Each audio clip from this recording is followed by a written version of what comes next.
Hey guys, Ron here. Wow, I didn't know the old Standard Hotel used to go and have a martini there by the pool. It's closed down. There's just nothing there. No signs, just nothing. Anyway, I'm here again tonight in Hollywood, West Hollywood, on the Sunset Strip. You know I love the Sunset Strip. I normally film for you the Roxy and the Rainbow and the Viper Room. Tonight I'm going to do something a little different. I'm a little further east towards Hollywood. And tonight I'm going to film for you the Comedy Store, the outside of the Comedy Store, and which was more importantly, I think, to me, Ciros, sort of restaurant nightclub, and then Ciros, and then Cirque Ciros, which is more of a trendy nightclub, which opened up in 1965, I believe. Anyway, let's take a look as we walk down the Sunset Strip, and I'll tell you about Ciros, and then which is now Comedy Store. Ciros has been the Comedy Store since 1972, and you know the history of the Comedy Store. I mean, every major comedy performer has performed. That's, you made it to the Comedy Store, pretty much you've made it. So here's Carney's. There's one here and there's one in Studio City, part of an old train that has become a restaurant. So, very interesting. There was a Hollywood entrepreneur named Harold Wilkerson, and he opened up Ciros actually in 1940. Wanted it to be a very important spot in Hollywood, which it was, and boy, he didn't even know how important it was going to be. He also had the Trocadero in Las Vegas. He had one other place I can't recall offhand. And he also had, look at this going down to Sunset Plaza. And he also had the little park down there. He also had the infamous Flamingo Hotel, which a guy by the name of Benjamin Bugsy Siegel took control from Wilkerson. And he took the Flamingo for himself and the mob. And we know what happened to Bugsy Siegel. In fact, I've filmed Virginia Hill's house, his girlfriend's house, where he was assassinated, where he was taken out by a mob contract in, I believe, 1947. That's further down in Beverly Hills, probably about 5 miles from here. This is the Saddle Ranch. I went there once, wasn't overly impressed. And then it burned down for a while, and I guess I rebuilt it. I think Dennis Hopper was one of the owners of it. This Sunset Tower, this has a new name since I knew it. Oh, it's the Argyle, the old Argyle. Good to see. See this hotel? Remember the movie The Player? They have drinks up at the top of the hotel there in The Player. This hotel. Japanese lanterns. The movie The Player, 1992. And it's featured in other films too. It was the Argyle. It was apartments for a long time that was closed down for a while. Then it was opened up, I guess in the late 80s, early 90s, as the Argyle. And now it's what? Sunset Tower. As a hotel. That has a very interesting history too. Probably haunted like the Roosevelt. Here's somebody coming in here. It's Ferrari. Okay, we're getting close. Saddle Ranch really extends a long way out there, doesn't it?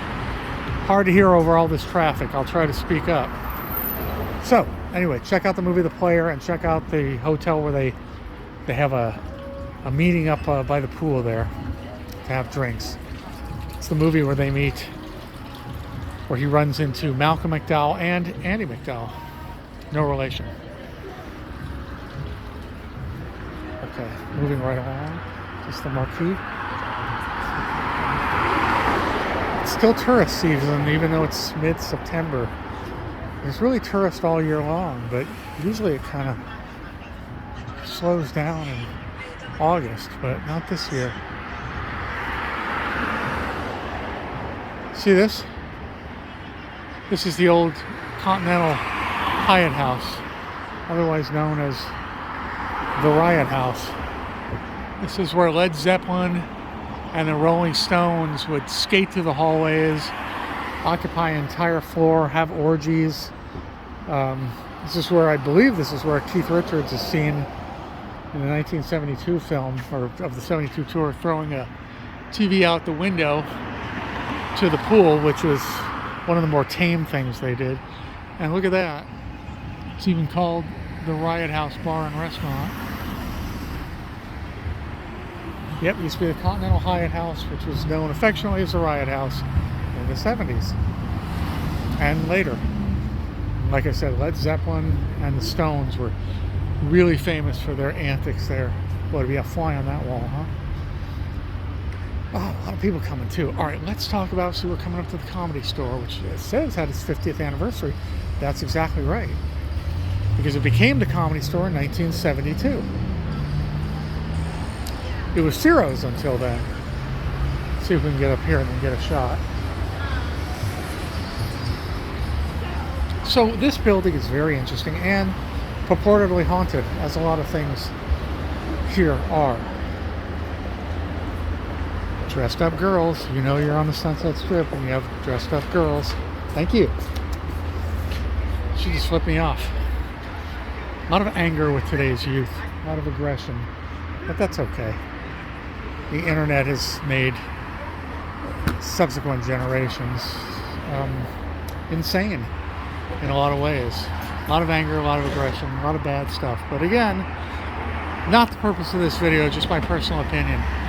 So Ciros was here originally built, like I said, by William Wilkerson in 1940. A nightclub, a restaurant, every movie star you can imagine was going here. It was a favorite of Lana Turner when she was dating Peter Lawford, and everybody else, and Mickey Rooney, and everybody. And Luella Parsons was there, and all the great gossip columnists were there, and every star imaginable went to Ciros when it was Ciros.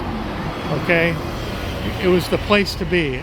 Then it started fading down, and in 1965 it became sort of like more like a nightclub where there were bands playing there and live music, and the Byrds actually got their start there. Little known fact, but that's where the Byrds got one of their most important early gigs was at Ciros. And as we can see, in 1972 it became the Comedy Store. And the side of the hotel has many murals. Look at those houses up there in the Hollywood Hills. So, Sunset Strip. Let's take a look at the view down here. It's more crowded than you might imagine.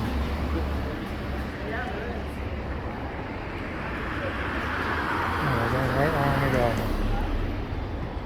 Oh, there's the Mandarin. That's probably where they're all going, because the Mandarin at least used to have a place called the Sky Bar, which was every 20-something that was somebody was trying to get into the Sky Bar in the 90s and early 2000s. You know, Paris Hilton, Britney Spears, all that. So maybe that's where all these trendy hipsters are going. Look at the view.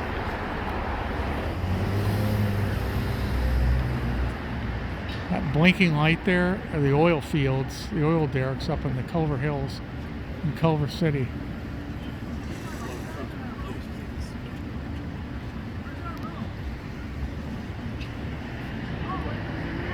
Hey, nobody's flipped me off yet again. And it's been like 5 minutes.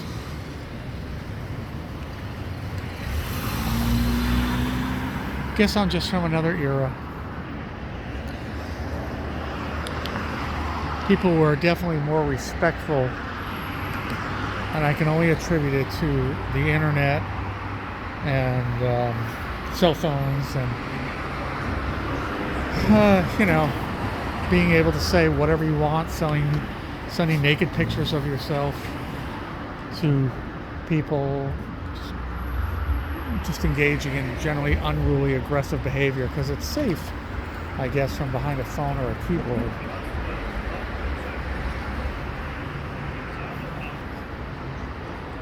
It's interesting, there's a religious center here in Los Angeles called Self-Realization Fellowship, And there's the main center in Los Angeles is called Lake Shrine. It's corner of Sunset Boulevard, Pacific Coast Highway, founded by Paramahansa Yogananda. Beautiful place. I would go. Elvis used to go there. George Harrison's memorial service was there. Like I said, it's right across the street from the ocean. People go to meditate, to write, whatever they want to do. And I just read that today that it's by reservation only now. They said people were getting unruly and aggressive. They actually had to get security, and in over 50 years that was unheard of. But they said it was generally reflective of our society here. So they weed out people with the reservations and make sure no hooligans come to the lake to, I don't know, disturb the swans or not meditate but cause problems. It's a very sad statement. But again, I digress. I'm telling you my own point of view.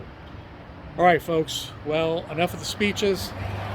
So that's the current Comedy Store, the former Ciros on the Sunset Strip in Hollywood. I bid you all a fond farewell. My name is Ron. If you like the channel, please subscribe. If you do subscribe, please hit the little bell icon next to the subscription button, and you'll be notified when I post. And also, guys, please give the channel likes. I would really appreciate it. That moves the algorithm of YouTube quite along. A lot of motorcycles. Maybe it's because of the restaurant there. Okay, guys, I'll see you at the next location. Don't forget to give likes, and I look forward to your thoughtful, insightful, intelligent comments in the comment section. Bye-bye, folks. Let's take another look. Best Western at Sunset Plaza. I bet these go for $300 a night. Another look at the former Argyle.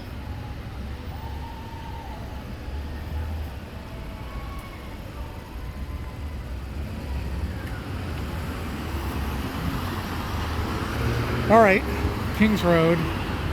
Kings Road, very interesting. I remember when I was doing my research on John Belushi,